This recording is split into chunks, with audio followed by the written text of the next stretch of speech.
My entitled aunt tried to ruin my wedding dress, but she didn't know the security cameras were rolling. She literally spilled red wine on it on purpose 5 minutes before the ceremony because I didn't let her daughter be the flower girl.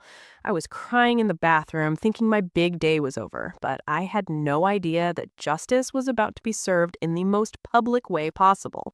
To understand why she did this, you need to know about my Aunt Linda. She's the kind of person who thinks every event, even someone else's wedding, is about her.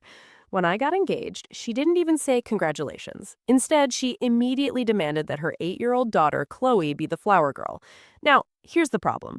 My fiance and I had decided on a strictly 18-plus, child-free wedding. We wanted a quiet, elegant evening without kids running around or crying during the vows. When I told Linda this, she lost her mind.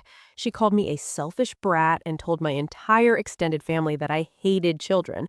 She even tried to convince my own parents to stop paying for the catering unless I changed my mind. My parents stood by me, so Linda went quiet. A week before the wedding, she called me sounding unusually sweet, saying she'd leave Chloe with a sitter. I thought she'd finally accepted it. I was so wrong. Fast forward to the wedding day. Everything was perfect. My dress was a custom-made, pure silk gown that I had saved up for over 2 years. It was my dream dress. About 20 minutes before the ceremony, I was in the bridal suite feeling like a princess.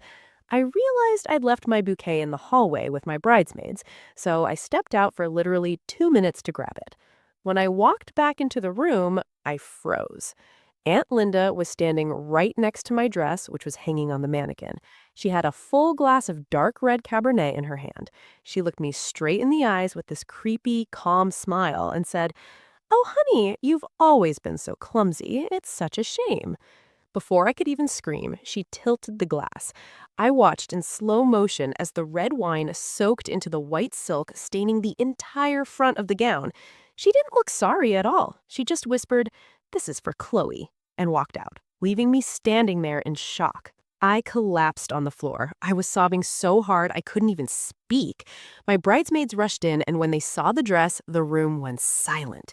We tried everything: salt, club soda, professional cleaners on speed dial, but the stain was deep and purple. It was ruined. That's when the venue manager, a guy named Mark, came in. He'd seen the commotion on the hallway monitors. When I told him through my tears that Linda had done it on purpose, he got this very serious look on his face. He said, "Actually, because the suite holds expensive jewelry and gifts, we have a small, discreet security camera in the corner for insurance."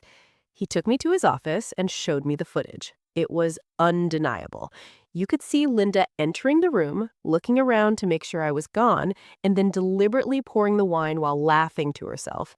At that moment, my sadness turned into pure, cold rage. I had a backup dress for the reception, a simple white sundress, and I decided I was going to use it for the ceremony. But first, I had a plan for Linda. The ceremony went on. I wore my simple backup dress, and everyone was whispering about why the bride wasn't in her gown. Linda was sitting in the front row, looking incredibly smug, like she had successfully humbled me. During the reception, it was time for the toasts. Linda, being her attention-seeking self, actually grabbed the microphone. She stood up in front of all 200 guests and said, "I want to apologize on behalf of my niece. She's always been a bit of a klutz, and sadly, she ruined her own beautiful dress right before the ceremony. But doesn't she look cute in this little casual dress? It's almost like a real wedding." She was literally mocking me in front of my husband's entire family, pretending to be sympathetic while making me look like an idiot. She thought she had won. She thought the clumsy narrative was going to be the story of my wedding. That's when I signaled the manager. I stood up, took the second microphone, and said, "Actually, Linda, I'm not clumsy at all, and I think everyone here deserves to see the truth." Suddenly, the giant projector screen behind her, the one meant for our childhood photo slideshow, flickered to life. The security footage started playing. The entire room went dead silent as they watched Linda enter the bridal suite, look at my dress with pure hatred, and pour the wine. You could even hear her laugh on the audio. The silence in the room was deafening. Linda's face went from smug to ghostly white in seconds. My dad, who was sitting right next to her, stood up. He didn't yell, he just took the mic from her hand and said, "Linda, get out of my daughter's wedding and don't expect an invitation to anything ever again." She was escorted out by security, crying and screaming that we were bullying her.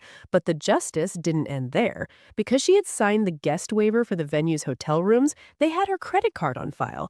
The venue manager billed her exactly $5,000 for the malicious property damage and specialized cleaning for the suite's carpet and the dress restoration. My wedding ended up being the best night of my life, and I'm currently taking her to small claims court for the rest of the dress's value. Hit subscribe if seeing her get caught in 4K felt satisfying, and comment karma if you think she got what she deserved.